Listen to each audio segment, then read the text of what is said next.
Lovers, jumpa lagi kita di Ngopi bareng Mas Ari di Galeri Pusaka Indonesia. Episode kita kali ini sebagaimana biasa kita akan bahas keris koleksi Galeri Pusaka Indonesia yang sudah terkurasi. Untuk kali ini kita akan bahas keris Segaluh abad 14 Dapur Sempaner.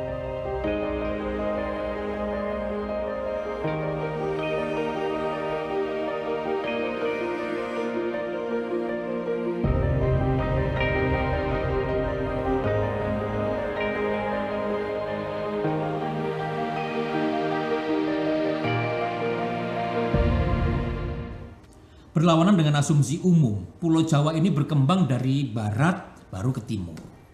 Bukan sebaliknya, dari timur ke barat. Lama sebelum peradaban maju muncul di daerah Jawa bagian tengah dan di timur, di barat itu telah mulai kehidupan monarki.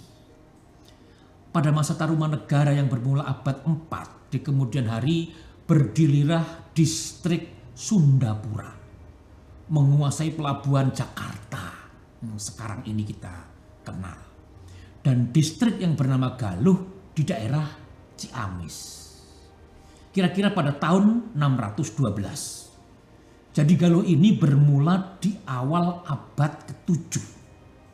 Kedua distrik ini berkembang pesat sehingga pada tahun 670 membagi dua Jawa Barat, memecah Tarumanegara menjadi kerajaan Sunda dan kerajaan Galuh yang dibatasi oleh Sungai Citarum.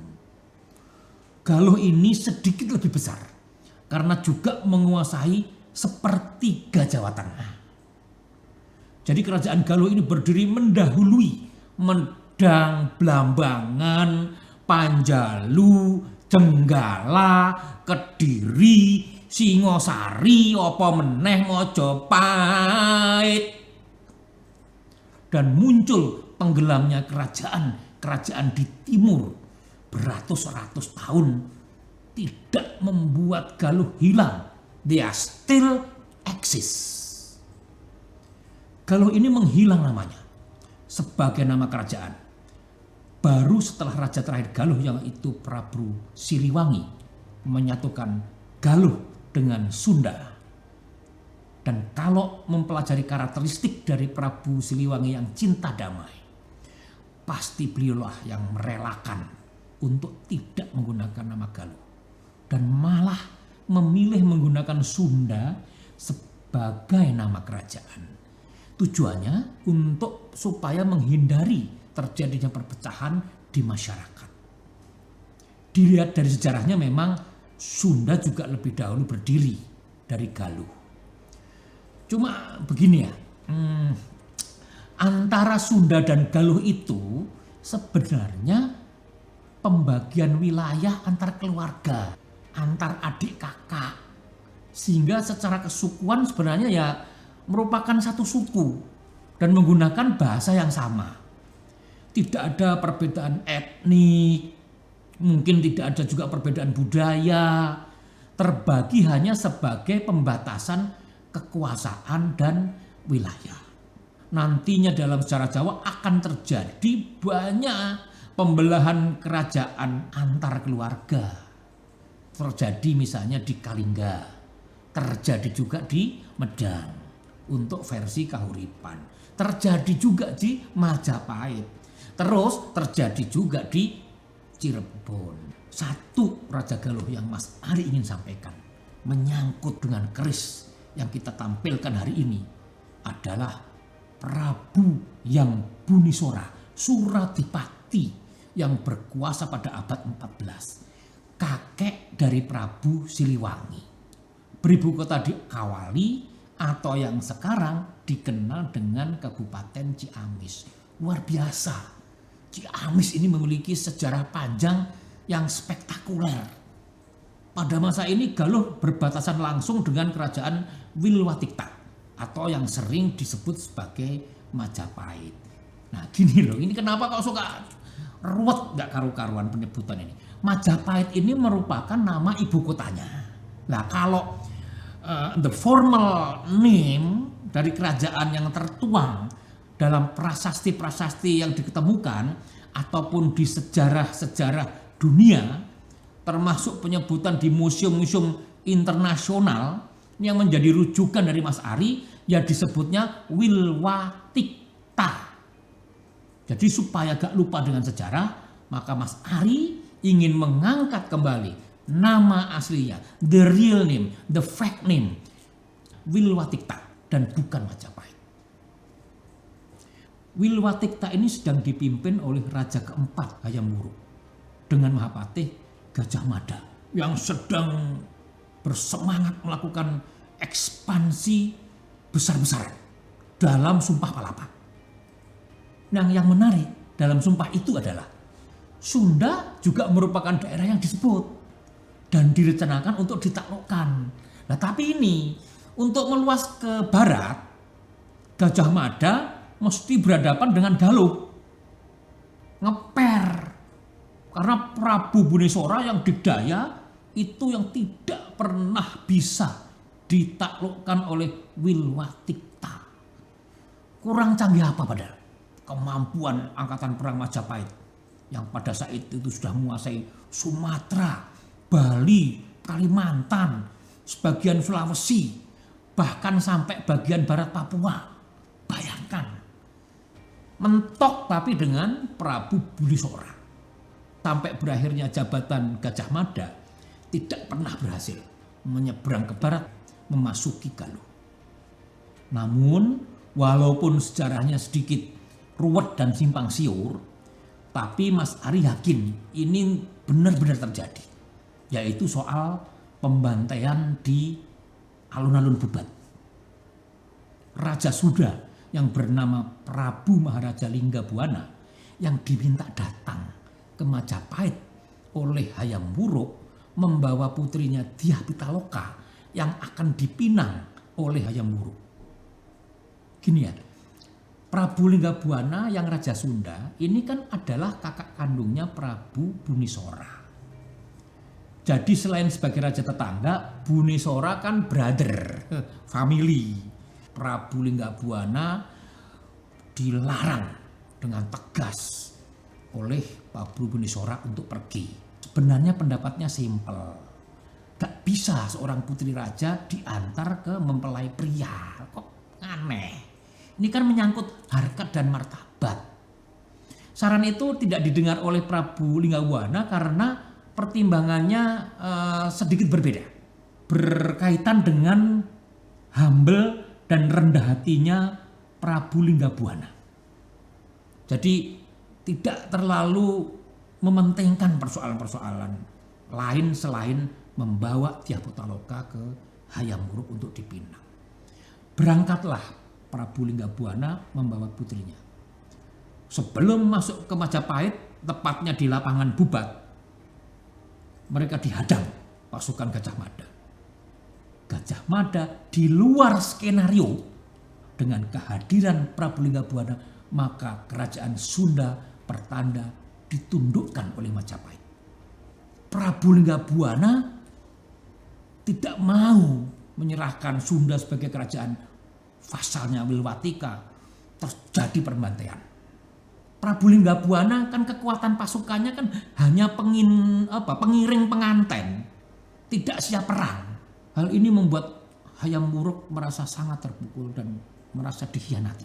Lawang Hayam Wuruk kan niatnya mau kawin. Dan Dyah Pitaloka ini kan selalu diceritakan sebagai putri yang sangat cantik.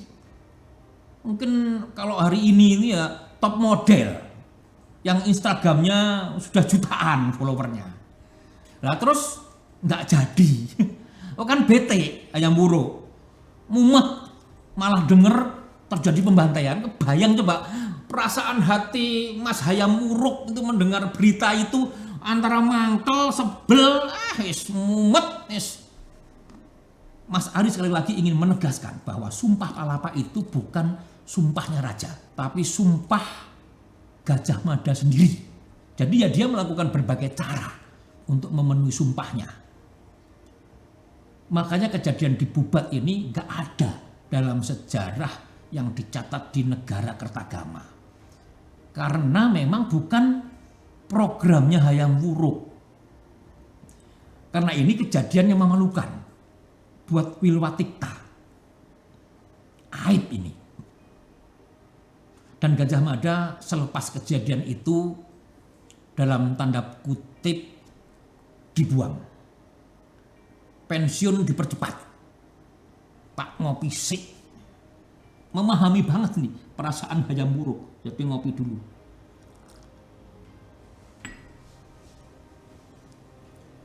Kekosongan kerajaan Sunda diambil alih oleh Prabu Bunisora yang kemudian menjadi Raja Sunda dan Galuh.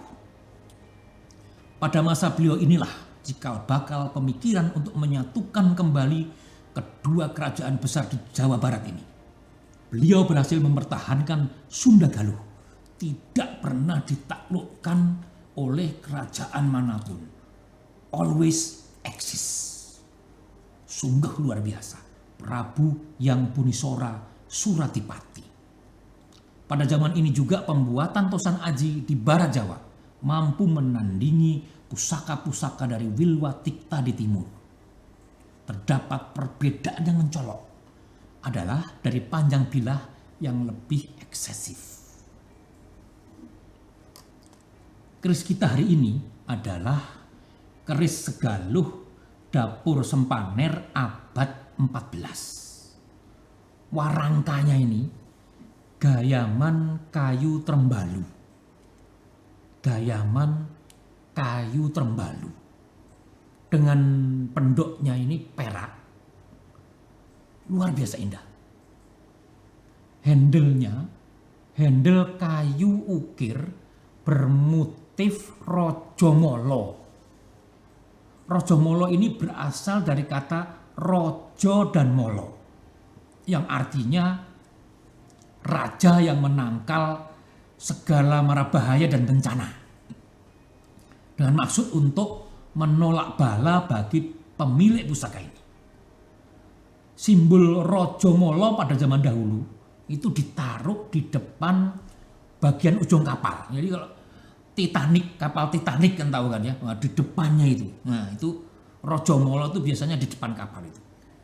Fungsinya menolak mara bahaya pada saat berlayar.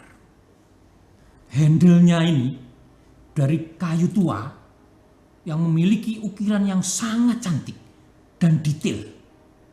Rapi dengan bentuk raksasa dengan hidung yang mancung. Sangat indah sekali.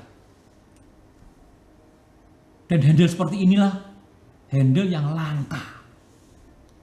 Ada mendaknya dari bahan perunggu. Lihat motifnya. Motifnya apa? Tumpuk 3 dan cantik sekali. Dan detail. Kita buka keris. Waduh, Wedian tenan ini. Waduh, luar biasa. Keris ini dapurnya Sempaner. Sempana bener. Merupakan nama salah satu dapur keris lurus yang sering dijumpai mulai dari Tangguh Sepuh seperti Pajajaran dan Majapahit sampai dengan Tangguh Nom-Noman. Sempaner berasal dari kata sempana atau sempana benar, yang secara harafiah berarti mimpi yang benar. Sempana benar dalam arti lebih dalam merupakan satu pesan, angan-angan, harapan, cita-cita, keinginan, objektif. Apabila dilandasi suatu pemahaman yang benar, akan menjadi satu kenyataan. Rincian dari keris dengan dapur Sempaner ini adalah sekar kacang, tikal alis, jalen, lambe gajah, dan greneng kembang kacang.